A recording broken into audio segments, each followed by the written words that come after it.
Olá pessoal, eu sou o Rafael, estou aqui com meu amigo e colega de profissão Sidmar, ambos psicólogos e especialistas em saúde mental masculina, e sejam bem-vindos de volta ao nosso canal. Hoje vamos abordar um tema que é fundamental e que literalmente pode salvar vidas: como gerenciar crises de ansiedade e depressão.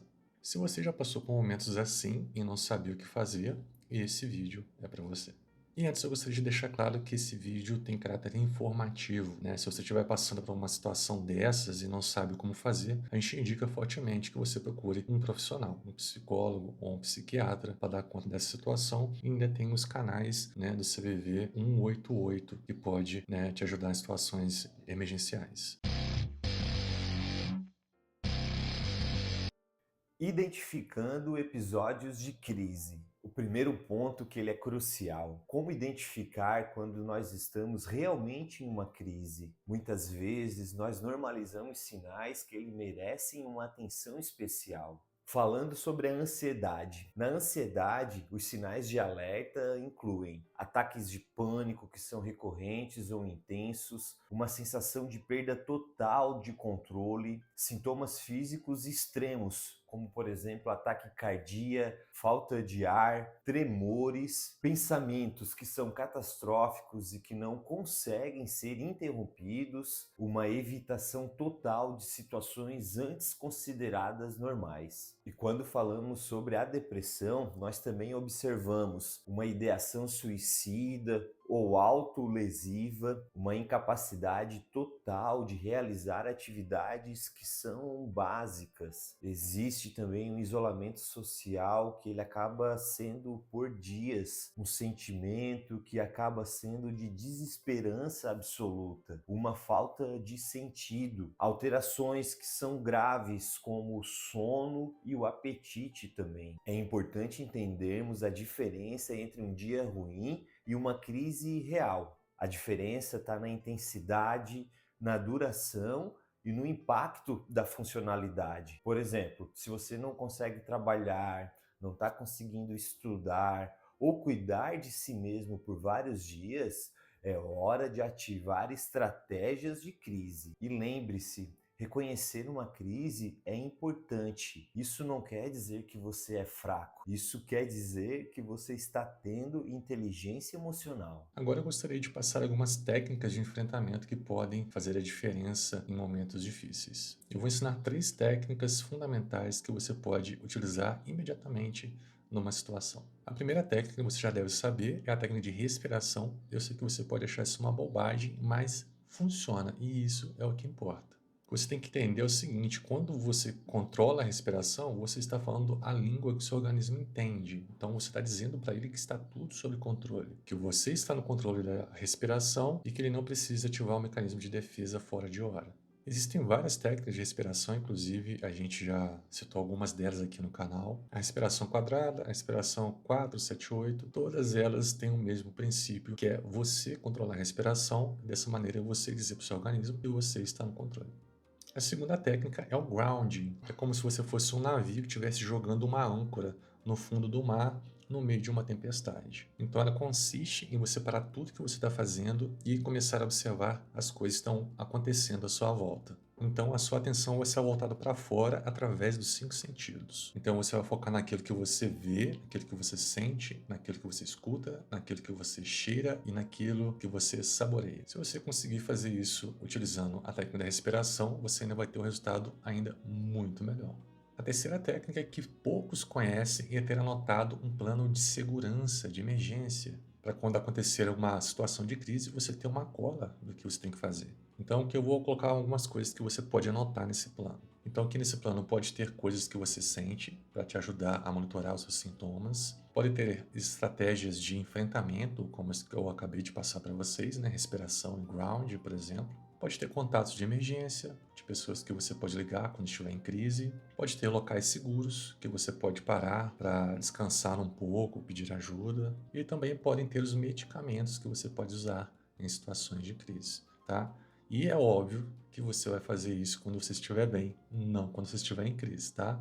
Você sabia dessa? Se não sabia, conta aqui pra gente no comentário, né, o que você acha dessa dica. E quando buscar uma intervenção especializada? Agora, o ponto mais importante. Quando as estratégias pessoais elas não são suficientes. Fique atento aos sinais de alerta máximo, como por exemplo, pensamentos ou planos suicidas que estão claros, comportamento de autolesão, uso abusivo de substâncias para fugir da dor, uma perca total de controle junto com a realidade e uma incapacidade de cuidados básicos por mais de uma semana. Esses são comportamentos de risco extremo. E preste muita atenção, porque nesses casos a busca por ajuda, ela tem que ser urgente e ela não pode ser uma opção. E aí, aonde buscar essa ajuda?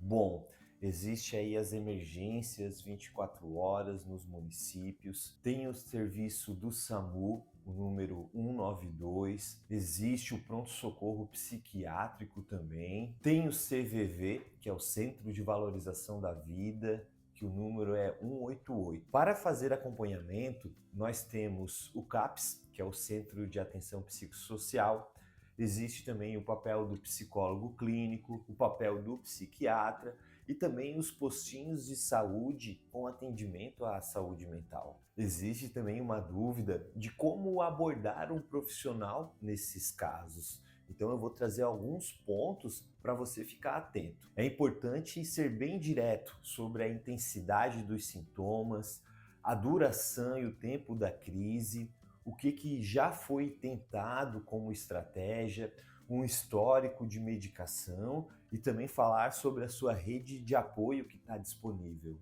Não minimizem o sofrimento por vergonha ou por medo. Profissionais de saúde mental estão preparados para acolher em momentos de crise. E quando a gente fala em saúde mental, não dá para a gente fazer o que a gente quer e depois não sofrer as consequências. Por isso, a estratégia mais eficaz é prevenir, né, do que remediar. Então, a gente faz isso através do planejamento. Prevenir é mais fácil, é mais eficiente, econômico e sustentável. E o primeiro método mais eficiente, né, o número 1 aí da prevenção, é identificar os gatilhos. Então, tudo aquilo que acontece antes de uma crise é um gatilho.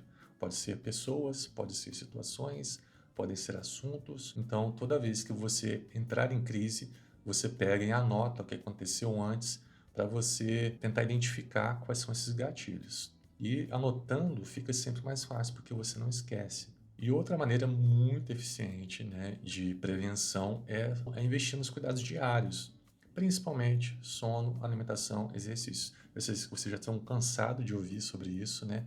Mas o fato é que a gente é um organismo e cuidar do sono, alimentação, exercício é cuidar do nosso organismo. Então, isso tem um impacto direto na nossa saúde de maneira geral. Qualquer psicólogo que você for, qualquer pessoa que trabalha na área da saúde, ela vai elencar essas três coisas como essenciais para o cuidado da nossa saúde. E por último, ter amigos, né? Amigos de confiança principalmente, porque a gente tem um olhar limitado sobre as coisas que acontecem com a gente. Então, quando a gente está cercado de amigos, a gente consegue ter essa ajuda, né? Os amigos olham o que acontece com a gente e conseguem ajudar a gente em coisas que a gente não está enxergando. Então, isso faz muita diferença, isso complementa a nossa própria percepção e isso também nos dá uma garantia, né, de que vai ter alguém ali perto para caso aconteça alguma coisa, a gente precisa de ajuda, essa pessoa está presente. Pessoal, então nós estamos chegando ao final de mais um vídeo e eu quero reforçar que crise de ansiedade e depressão são condições médicas sérias, mas também são tratáveis e superáveis. Por isso que é importante identificar os sinais de crise, ter estratégias de enfrentamento e não hesitar em estar buscando uma ajuda profissional. E se este vídeo ajudou vocês de alguma forma, deixe um like, compartilhe esse vídeo com quem também precisa ouvir mais sobre saúde mental. Se inscrevam no nosso canal para mais conteúdos. E lembrem-se, vocês não estão sozinhos nesta jornada. Existem pessoas e recursos disponíveis para estar auxiliando. Nos vemos no próximo vídeo. Até lá!